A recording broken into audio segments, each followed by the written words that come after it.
Hey everybody, so we've got a lot of political stuff here on my channel, so I thought I would add this to our repertoire. Ever since a kid, I've always loved following the polling data, day to day, week to week, see who's behind, what trends we have set going, and I thought I'd add that here, so I hope everybody enjoys what we're about to do.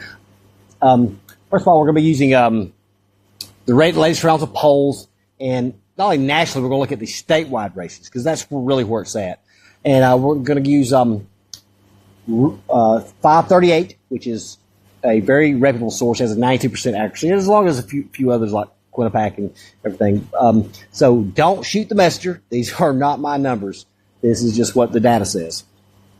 So let's start off without further ado and look at the national race between the candidates. Right now, according to 538, former President Trump has a 40.1% of the vote. Will we get 41% of the 40.1% compared to President Joe Biden's 40%. Robert Kennedy Jr. is polling at 10.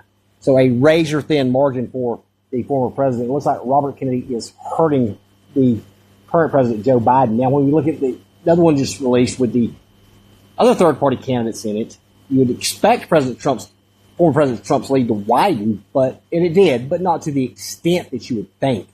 According to Quinnipiac, they just released a poll, and it has former President Trump with 41% to Joe Biden's 38%.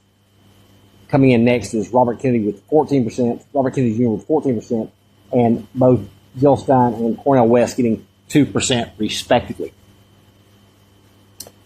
So, the other thing to look at is their popularity approval ratings nationwide. Right now, the former president is sitting at 43% compared to Joe Biden at 38%. So apparently the president's legal problems and his trial that has been going on has not hurt him in the polling. So where does that leave us?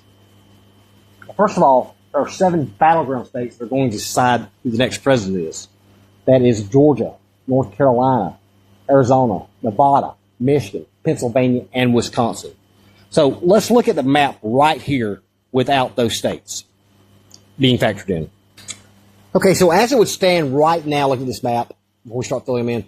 President Biden has 226 electoral votes to President Trump. So let's go ahead and jump into North Carolina. Okay, well, look at this right here. I don't know why it's considered a battleground. I know President Obama did win in 2008, but right now, former President Trump has a solid lead of 45 to 39 over President Biden. So let's go ahead and fill that in. That brings us to former President Trump has 235 electoral votes. When we go down to Georgia, President needs to reverse his fortunes from there last time, where he lost by less than 0.5% or fewer than 12,000 votes. Right now, he has a commanding 45 to 39 lead over President Biden. That brings former President Trump up to 251 electoral votes. Now going out west to Nevada. Last time the President Biden won this by 2%, but now we've got it into the a battleground state. And when we look at the latest maps there, we see that former President Trump has now opened up a 6-point lead over President Biden.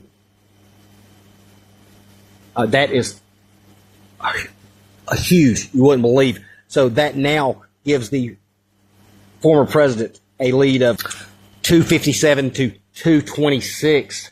Now, another state that the former president lost last time, Arizona. It had not went Democrat since Bill Clinton in 1996.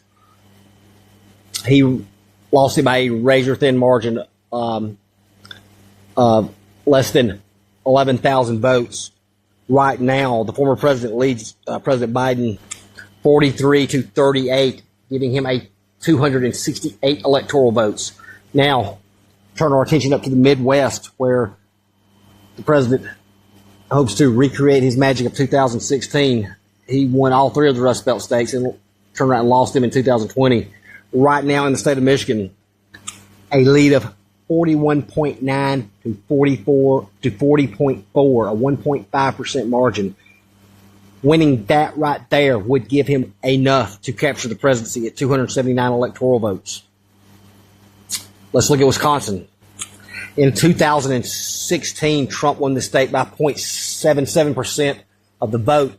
Then President Biden turned around and recaptured it in 2020 by 0.68%. Right now, if the race were held today, we would be looking at basically a toss-up with the former president leading with 42.3% to the current president's 42.2%. So close.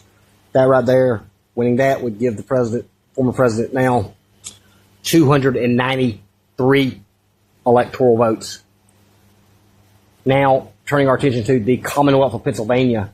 Right now, the former president leads in that state as well with 42.8% to 41.6% to the current president.